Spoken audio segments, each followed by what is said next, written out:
Well, Mr. Ali, thank you for coming today to the clinic, and I know you must be very anxious about the results, and today we're here to discuss with you what we found and what is the plan of management. But can you first tell me what you understand so far?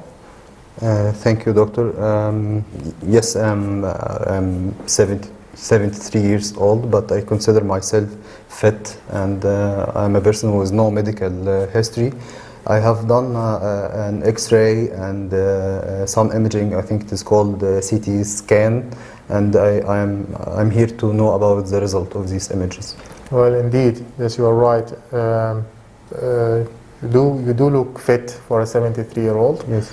And actually, they have done for you many investigations because of your back pain. They did initially an X-ray, and that found a fracture in your spine. So they went on and they investigated the spine further with a CT scan, and they actually scanned your whole body.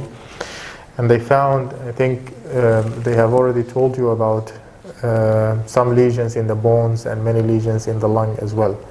So this raised the suspicion of possibly a cancer that is spread to the bone and lungs. And because your PSA was elevated as 115, which is a marker for the prostate. I forgot to mention this. Yes. Yes. So this is why they did for you a biopsy of the prostate.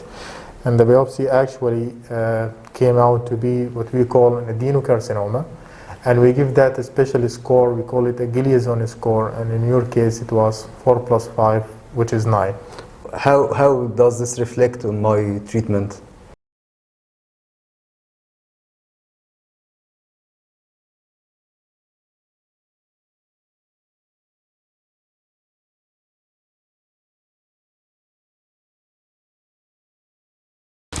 Giving antiandrogen such as Bicalutamide for at least 7 days before starting LHRH agonist is recommended to avoid a flare response and possible cord compression. Bicalutamide can eventually be discontinued once the concern for tumor flare has subsided. If this patient was started on a direct LHRH antagonist such as Degarelix, then offering an antiandrogen to abrogate a flare response would not be needed.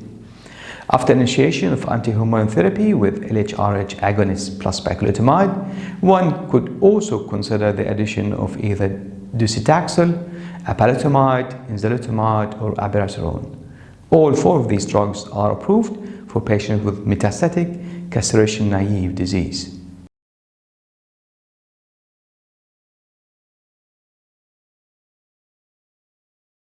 Good afternoon, Dr. Karim.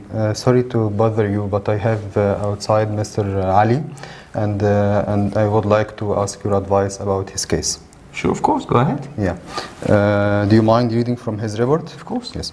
This is a 61 years old male who had a prostatectomy for a CT2B Gleason score 3+4 = 7, prostate adenocarcinoma 6 months ago. The PSA level before the surgery was 6 nanogram per milliliter, which dropped to 0.25 4 weeks after surgery. Now the PSA is 0.41, and I wonder what to do next for this case. So is there any evidence of disease relapse at all? Absolutely nothing. He did a bone and CT scan, and both were free of any lesions.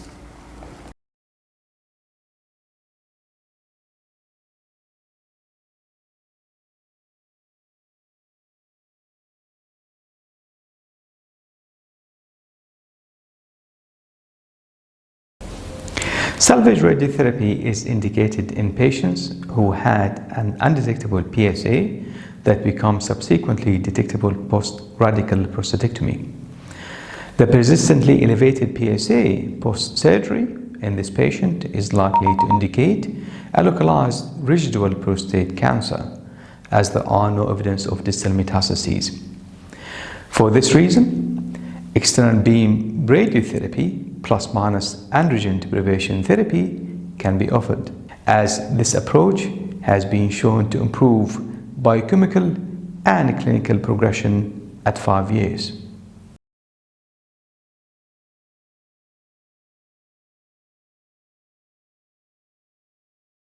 Mr. Ali, I know this is getting frustrating for you now, but the PSA is actually still rising. Oh dear. So what is the level now, doctor? Well, the level now, the PSA is 15, and I know you must remember that this is very much lower than the initial reading that we started with. You remember we started with a PSA of 150 when we diagnosed you 8 months ago with a stage 4 prostate cancer with bone metastasis. Yes, I do remember. I do remember this. Yeah. Exactly, and I think you have responded well to the treatment that we given you at the time, and you're still on. We gave you a leuprolide 22.5 milligram, 3 monthly injections, and we give you Bicalutamide 50 milligram daily dose. Yeah, indeed, I think it went undetectable at one stage, and the scans showed a good response, and I surely feel well in myself.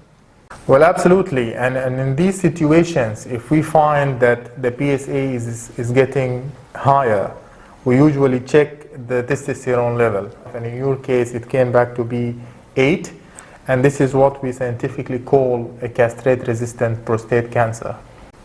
Oh, this doesn't sound good. So what would you suggest for this stage, doctor?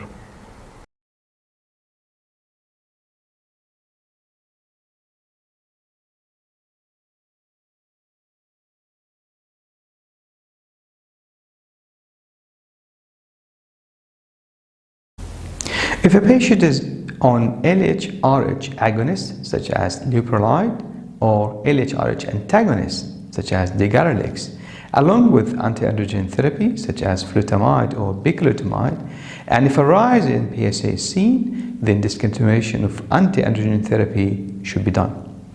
Antiandrogen receptor blockade therapy over time can sometimes increase the PSA level via agonist activity with unclear mechanism.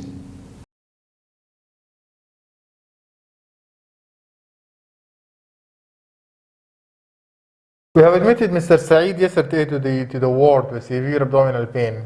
I think it is likely due to disease progression. Isn't he the patient who we saw in the clinic a month ago? Great memory, boss. Indeed, he's the one that we admitted, and you remember he had a Gliazone score of 4 plus 5 equal 9 with multiple bone metastases, and he was diagnosed 1 year back. We did, for him at that time, blockade with Bicalutamide and leuprolide Q3 month with good biochemical response. The reason why I remember him, Hassan, is because this patient, at that time, he refused to take any other medications alongside the LHRH agonist. So what results have you got in him now?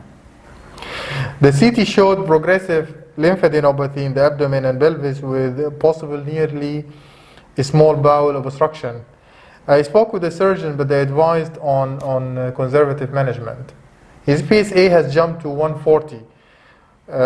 Actually, this is very close to his baseline, which is about 150. Of note, his current testosterone level is less than 50.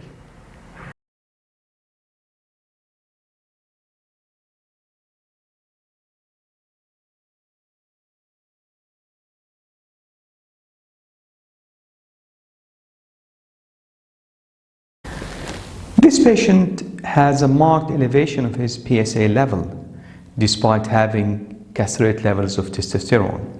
Therefore, he has a castrate-resistant disease. Castrate-resistant prostate cancer is prostate cancer that progresses clinically, radiologically, or biochemically despite castrate levels of testosterone, which is less than 50 nanogram per deciliter. This patient is having symptoms and evidence of a visceral crisis.